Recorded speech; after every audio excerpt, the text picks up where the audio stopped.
So because you saved my life with your rotten kidney, I shouldn't marry the love of my life?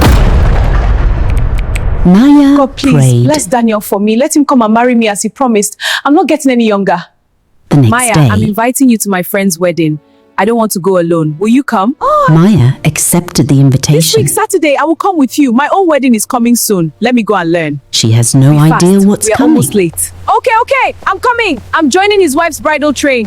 As the wedding ceremony began and the music filled the hall, the couple stepped onto the dance floor, smiling as guests cheered them on.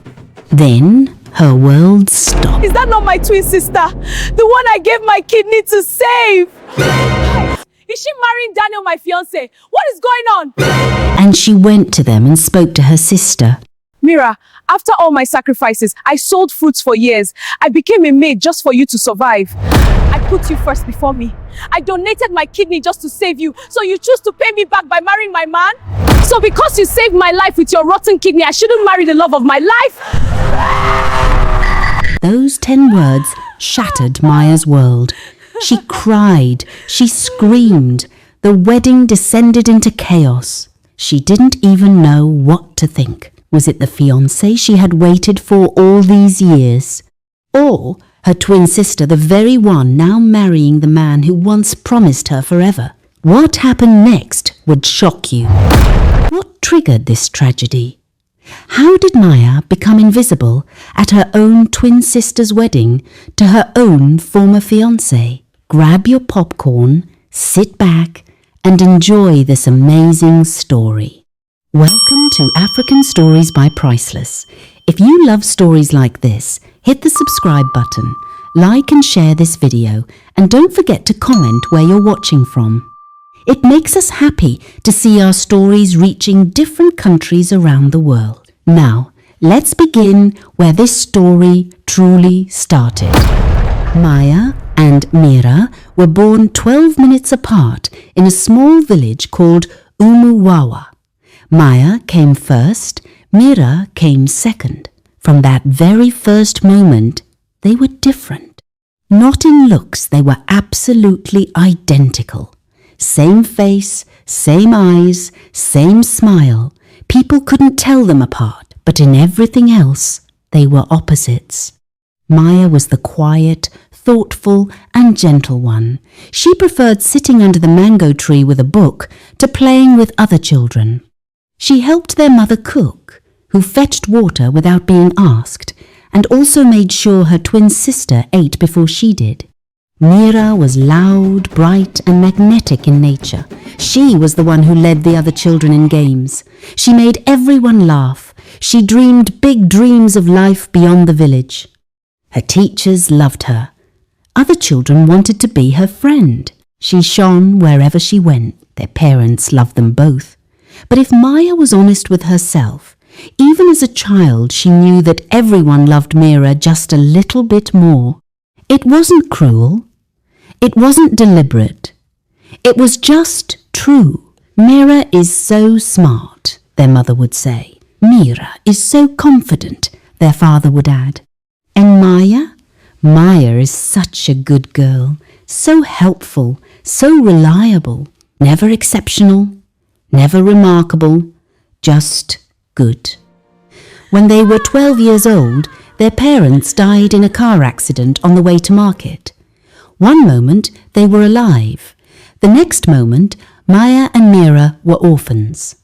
Their uncle, Uncle Domain, took them in. He wasn't wealthy, but he did his best. He had his own children to feed, his own struggles, but he gave the twins a home.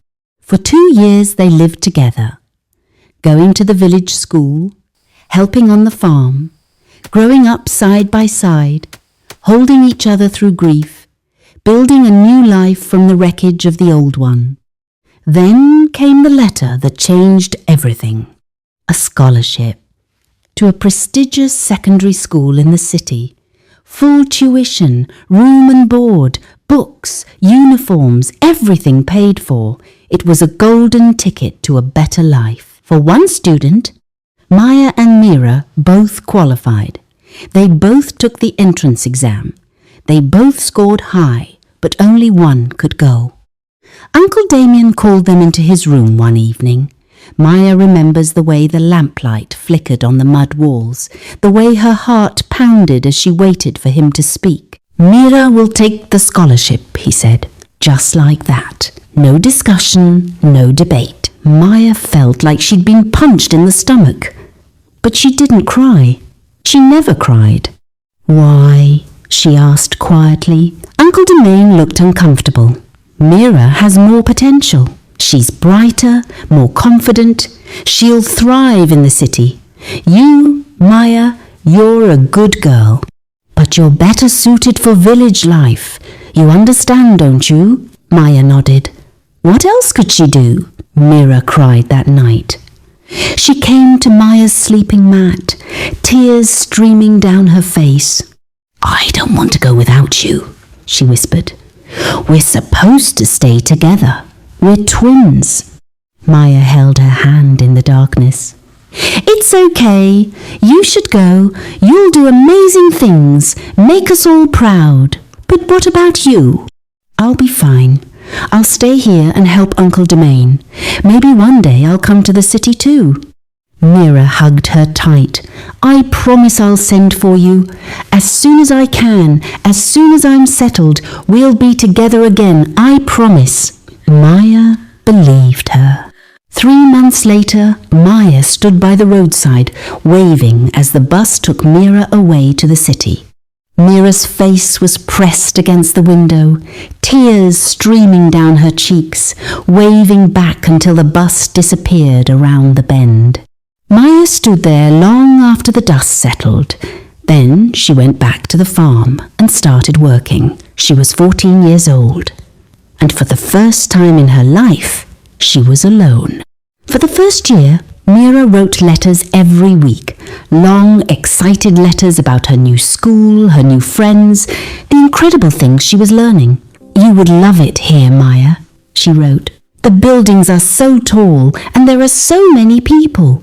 I'm working hard. I promise I'll find a way to bring you here soon." Maya wrote back faithfully, shorter letters about the farm, the village, Uncle Damien's health. She told Mira how proud she was. She never mentioned how lonely she was. The second year, letters came once a month. Mira was busy with exams, with school activities, with new opportunities. Maya understood. The third year, letters came only a few times. Mira's life was full. She had new friends, new dreams, a whole new world. Maya was just a memory from the village she'd left behind. Maya stopped writing as much too. What was there to say?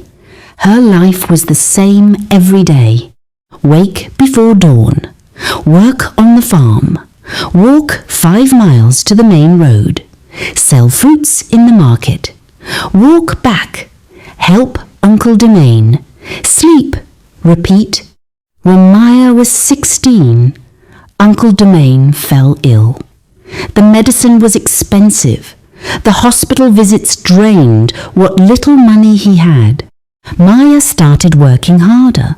She sold more fruits. She took odd jobs, washing clothes, cleaning houses, anything that paid. And she sent money to Mira in the city. Mira needed uniforms, books, supplies. Maya sent what she could. Mira never asked how Maya was getting the money. Maybe she didn't want to know. Maybe she didn't think about it at all. When Maya was 18, Uncle Damien lost his life.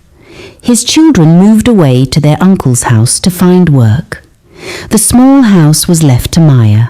So Maya stayed.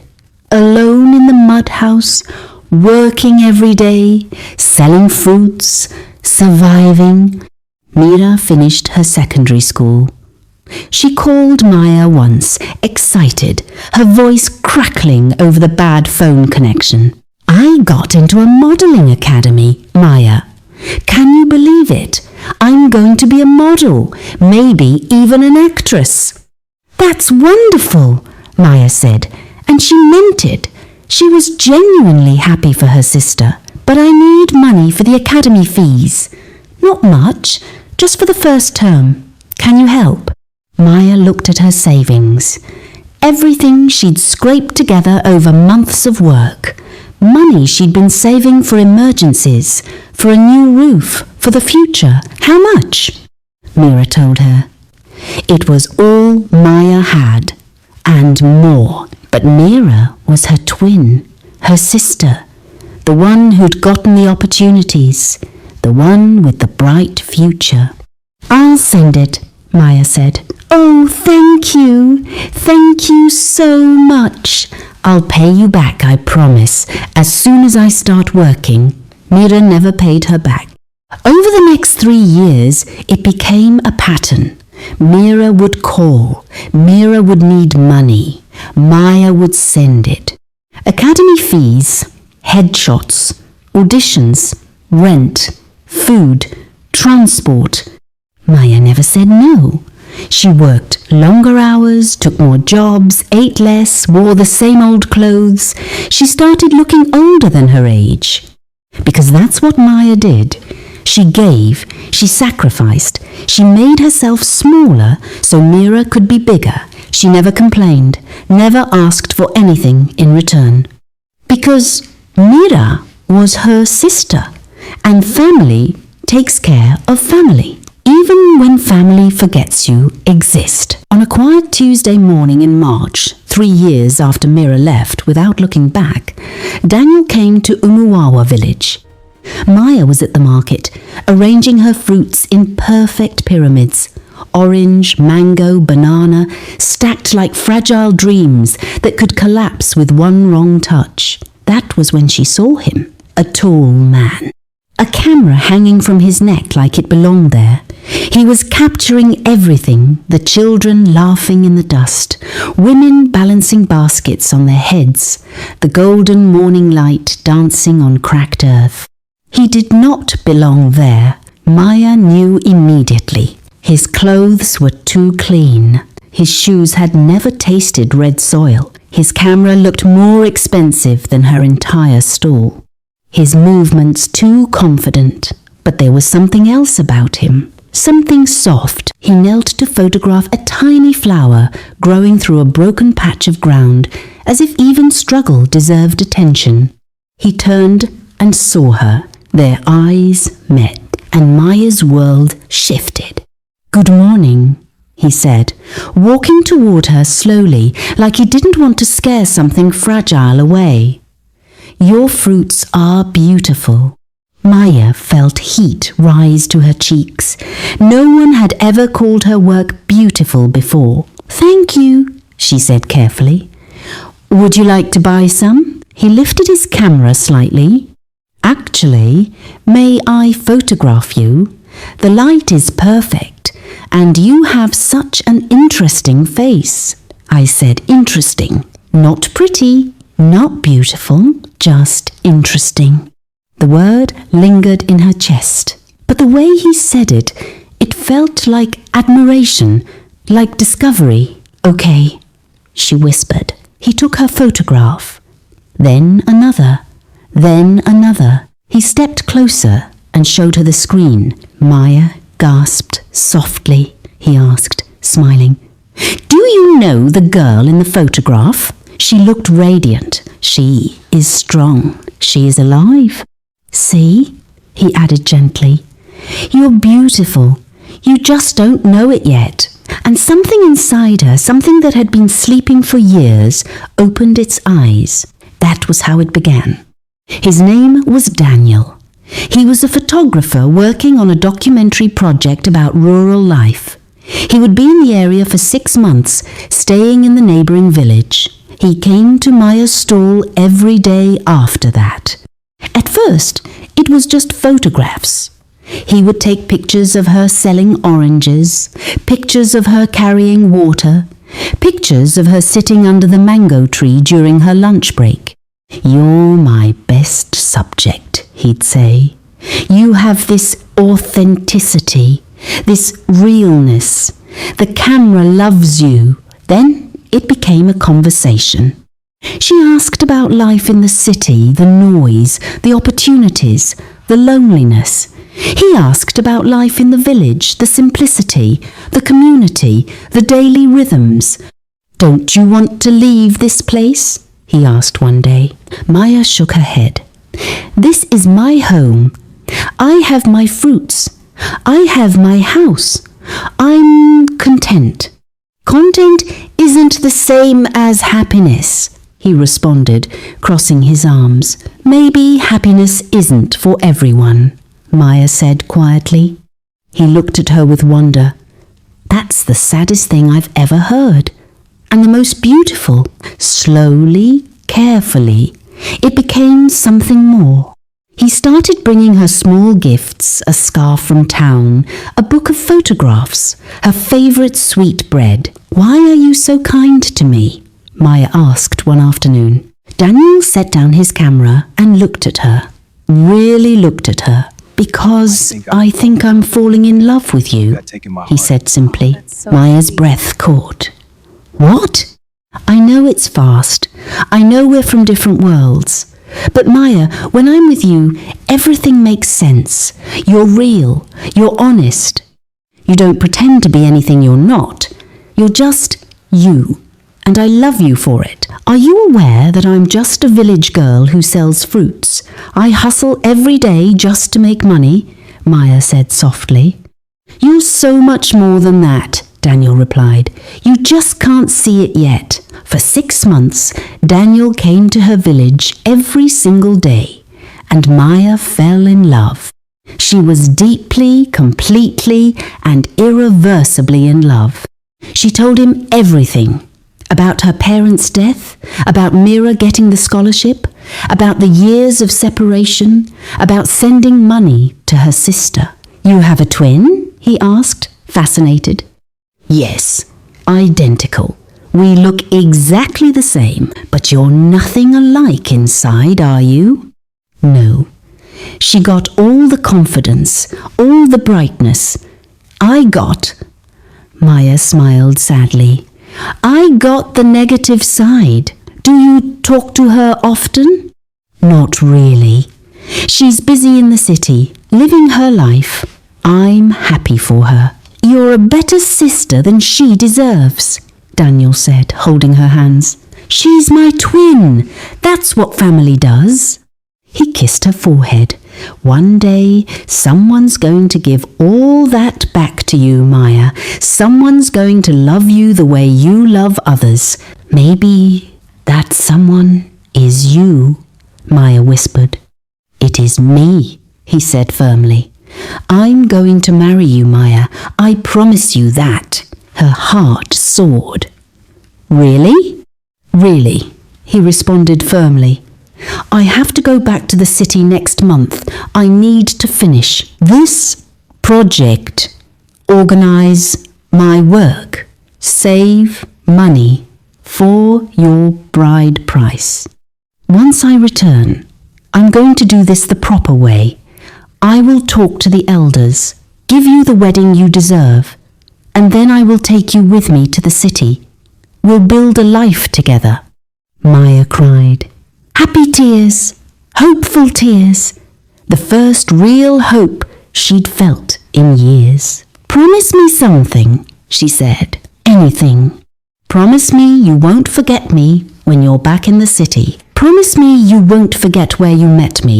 Promise me you won't forget us." He took her face in his hands. "How could I ever forget you? You're in every photograph I take. You're in every breath I breathe. I love you, Maya. Only you. I'll never forget you." She believed him with her whole heart. Maya was so happy, so in love, so full of hope that she did something she rarely did anymore. The next day, she called Mira. The phone rang 4 times before her sister answered. "Maya, is everything okay?" "Everything's wonderful." "Mira, I met someone. His name is Daniel. He's a photographer from the city. He's been here for 6 months working on a project. And Mira, we're in love. He's going to marry me." There was a pause on the other end of the line. "A photographer? From the city? Mira's voice was careful.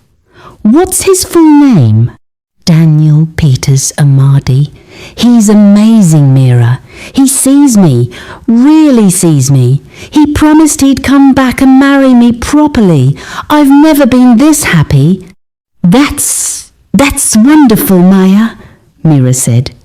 But something in her voice sounded strange, distant. Are you okay? Yes. I'm just tired. Busy week, but I'm happy for you. Really, thank you. I wish you could meet him. Maybe one day, Mira said. I have to go now. But congratulations, Maya. I hope it works out. They hung up. Maya didn't notice the odd tone in her sister's voice. She was too happy to notice anything except her own joy. 2 weeks later, Daniel left for the city. Maya stood by the roadside, waving as the bus pulled away. Daniel's face was pressed against the window, blowing her kisses, mouthing, "I love you," until she couldn't see him anymore. Maya walked back to her house, hugging herself, smiling. He'd be back, he promised. She just had to wait. The first month, Daniel called every week. Maya's neighbour had the only phone in the area, and she'd run to get Maya whenever Daniel called. I miss you so much, he'd say. I'm working hard, editing photos, meeting with galleries, saving money. Soon, Maya, soon I'll come back for you. I'm waiting, she'd tell him. I'll wait forever if I have to. The second month, calls came every 2 weeks. He was busy. The city was demanding, but he still loved her. The third month, the calls slowed to once every 3 weeks. The fourth month, they stopped entirely. Maya told herself not to worry. He was busy establishing his career. He'd call soon. But weeks turned into months, and Daniel never called. Maya went to the market every day, hoping to hear from him, waiting for news, telling herself that any day now she'd get a call. Any day now he'd come back. 5 months after he left, Maya finally got a call. But it wasn't from Daniel. It was from Mira. Maya? Her sister's voice was weak, scared, trembling. Mira? What's wrong? I'm in the hospital. Maya, I'm really sick. Maya's blood ran cold. What happened? My kidneys, both of them, they're failing. The doctors say I need a transplant, soon, or Mira's voice broke, or I'll die. The world tilted beneath Maya's feet. What? How? When did this start? I don't know. I've been feeling bad for months, but I thought it was just stress from work. But it got worse. I collapsed during a casting call. They rushed me to the hospital. And now, Mira was crying. Maya, I'm so scared. I don't have money. No insurance. No donor. I don't know what to do. Maya's mind raced. Her sister, her twin, dying. Why are you calling me now? Anyway, never mind. What do you need? I need a kidney. And I need money for the surgery and recovery. Maya, I know I haven't been a good sister. I know I've taken so much from you and given nothing back. But please, please, I'm begging you, help me. I don't want to die. Maya didn't hesitate for even a second. I'll come. I'll get tested. We're identical twins. I'll be a match. I'll give you my kidney. You would do that? Mira sobbed. After everything? Of course. You're my sister. You're my twin. I'm not going to let you die. Thank you. Thank you so much. I promise, Maya. I promise I'll be better. I'll be the sister you deserve. I'll pay you back for everything. Just please, please help me. Which hospital? Mira gave her the name. City General Hospital. I'll be there as soon as I can, Maya said. She hung up and immediately started packing. a small bag with a change of clothes. She gathered every bit of money she had saved her emergency fund. The money she'd been keeping for when Daniel came back. Everything. Maya borrowed from everyone. She borrowed from neighbours, friends, even Amina, and she promised to pay them back someday, somehow. Then she took the long bus ride to the city, her first time ever leaving her village. The city was overwhelming, too loud, too crowded, too fast. But she found the hospital. She found Mira. Her sister lay in bed, hooked to machines, looking fragile and grey. When Mira saw Maya, she burst into tears. "Maya, you came." Maya took her hand. "Of course I came." "You look exactly like me," Mira whispered. "I forgot how identical we are." "We're twins," Maya said simply. Mira ran some tests, and the tests came back 3 days later. Perfect match. "You can save her life," Dr. Donald said. "But you'll live with one kidney. You'll need to be careful. And there are risks." "What are her chances?" Maya asked. "With you as donor, 95% success rate." "Then I'll do it." Maya think, "She's my sister. I'll do it." In the 2 weeks before surgery, Mira made promises. "I don't deserve this. I haven't been a good sister, but after this, I'll change. I'll take care of you like you've taken care of me." Maya wanted to believe her. The day before surgery, Maya made a decision. "List me as anonymous donor." "Why?" Dr. Donald asked. "I don't want her to feel guilty. I want her to live freely." "She'll figure it out. Matching scars. I'll handle it, please." The surgery happened. Maya's kidney was removed and placed in Mira's body. Mira recovered in a private room. Many people gave her flowers. Visitors came to cheer her up and check on her. Mira recovered in a private room. Soft sheets, fresh flowers by her bedside. Visitors came daily, laughing, comforting her, reminding her how loved she was. But Maya recovered alone in a crowded ward. No flowers, no visitors, no comforting hands, just the sharp smell of disinfectant and the dull ache of pain in her body. She was too weak to stand for long, too poor to return home. So instead of rest, life handed her survival. For 6 long months, she worked as a housemaid, scrubbing floors, washing clothes until her fingers wrinkled, living in a tiny servant's quarters, eating whatever scraps were left behind. And even in that condition, still healing, still hurting, she kept sending money home to pay her debts. Because some people suffer in silence, and some sacrifices are never celebrated. A few weeks later, Mira recovered beautifully. The kidney worked perfectly. She went back to modelling, started getting jobs. Her face appeared in advertisements. She never asked who the anonymous donor was. One day, Maya saw her across the street. "Ha ha ha," Mira laughing with friends, wearing expensive clothes, the scar hidden under designer fabric. Mira didn't see her. Maya was invisible. After 6 months, Maya finally went home. Back to her village, back to selling fruits, back to waiting for Daniel. But Daniel never called, never came back. Maya buried her heartbreak and survived, one day at a time. Even she was still helpful. Mira was at the hospital for a follow-up appointment when she heard a voice. "Excuse me, is this seat taken?" She looked up. A tall, handsome man with kind eyes and a camera bag. "No, go ahead," she said. They started talking. His name was Daniel, a photographer. Then he said it. "This hospital brings back memories. I was looking for someone, a woman I loved in a village, Her name was Maya. Mira's heart stopped. Maya? Daniel? The photographer? This was him. I went back to the village twice, Daniel continued.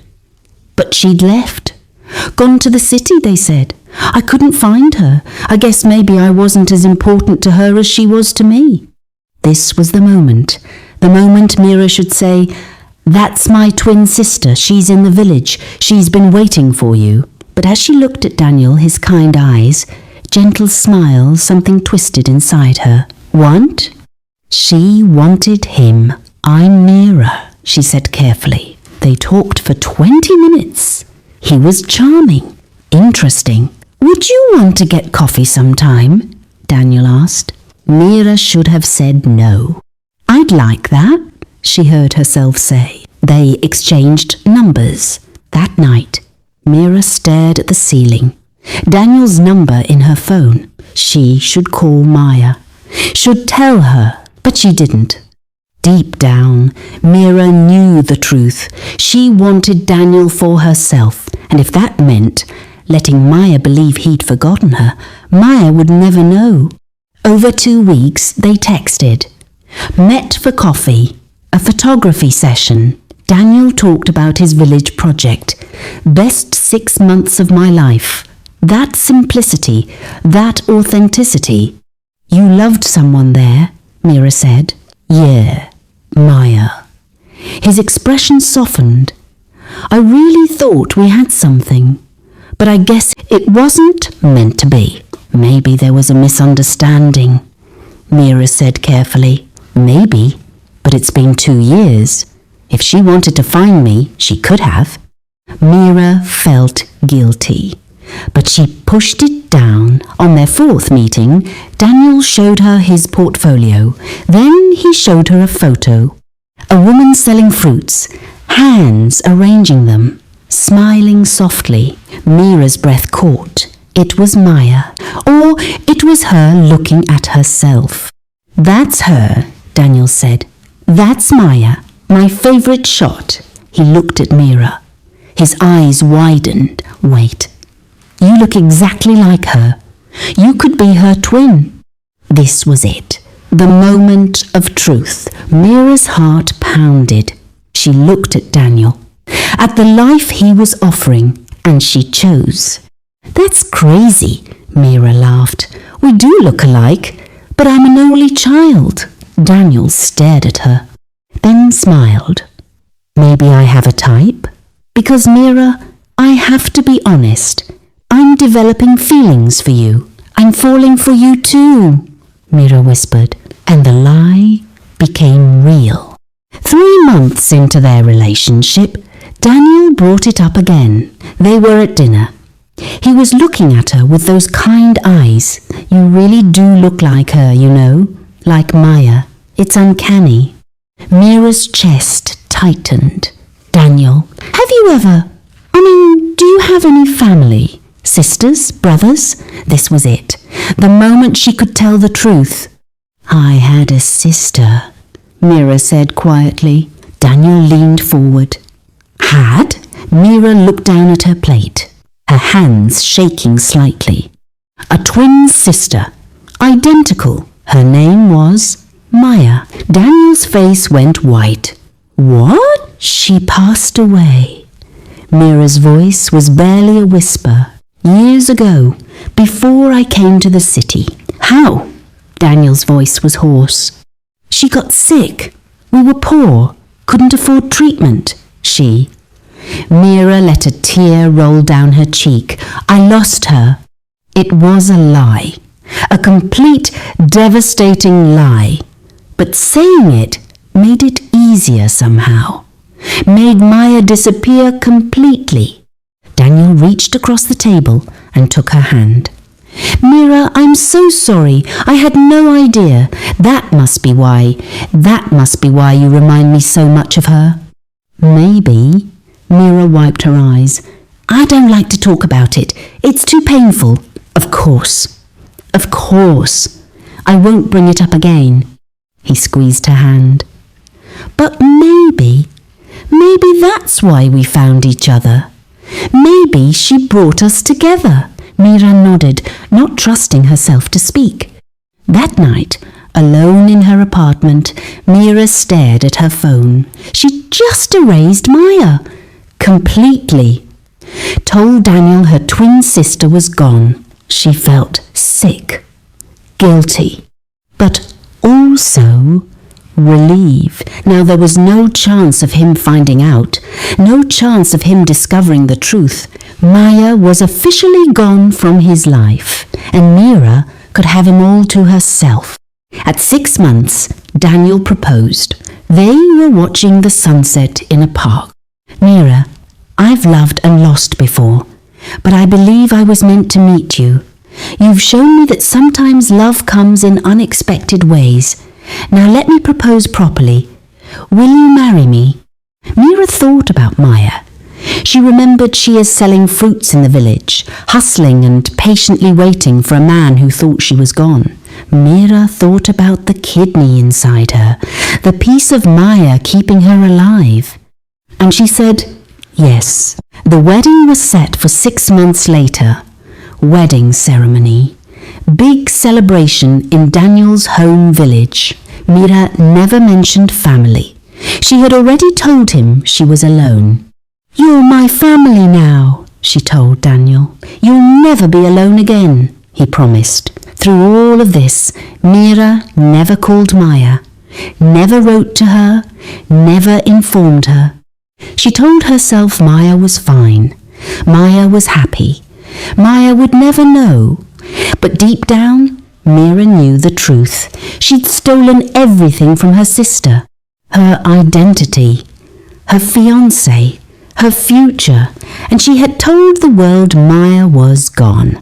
3 days before the wedding, Maya prayed with hope in her heart, waiting for Daniel, unaware that Daniel was already in love with her twin sister. The next day, she accepted Amina's wedding invitation. She told herself she would go and learn a few things for her own wedding, which she believed would happen soon. She went full of hope. Maya couldn't make it to the solemnization, so she attended the reception instead. That was the day she received the shock of her life. As she walked into the reception hall, her steps suddenly slowed. Her breath caught in her throat. There, standing in wedding attire, were her twin sister and her fiancé. Her world tilted, her heart shattered in silence. In a broken voice, she turned to them and said, Mira, after all my sacrifices, I sold fruits for years. I became a maid just for you to survive. I put you first before me. I donated my kidney just to save you, so you choose to pay me back by marrying my man? So because you saved my life with your rotten kidney, I shouldn't marry the love of my life? Maya, who invited you here? The last time I checked, you are no more. You will always be the loser no matter how much you try. Angrily, Maya brought out a weapon and aimed it at the couple. The wedding scattered. What happened next will shock you in part 2. Did she injure anyone with the weapon? Did she later forgive them? You will find out soon. Now, let me ask you, who is to blame? Is it Maya? The woman who gave everything but got nothing back? The woman who was erased from existence by her own twin? The woman who finally snapped after years of being invisible? Comment below, Maya, if you think she's to blame, and tell us why. Or is it Mira, the twin sister who took everything? Money, kidney, identity, fiancé. The woman who told the ultimate lie, saying her sister was gone. The woman who stole a life while her sister suffered. Comment below, Mira, if you think she's to blame, and tell us why. Or is it Daniel, the man who promised forever but forgot quickly? The man who couldn't tell the difference between the woman he loved and her twin? The man who moved on while Maya waited for 3 years? Comment below, Danielle, if you think he's to blame, and tell us why. Part 2 drops soon. What Maya did next will shock you. The next part will show you how this story really ends. Subscribe now so you don't miss part 2. Like this video if you're Team Maya. share. If this story broke your heart, thanks for watching. See you in part 2.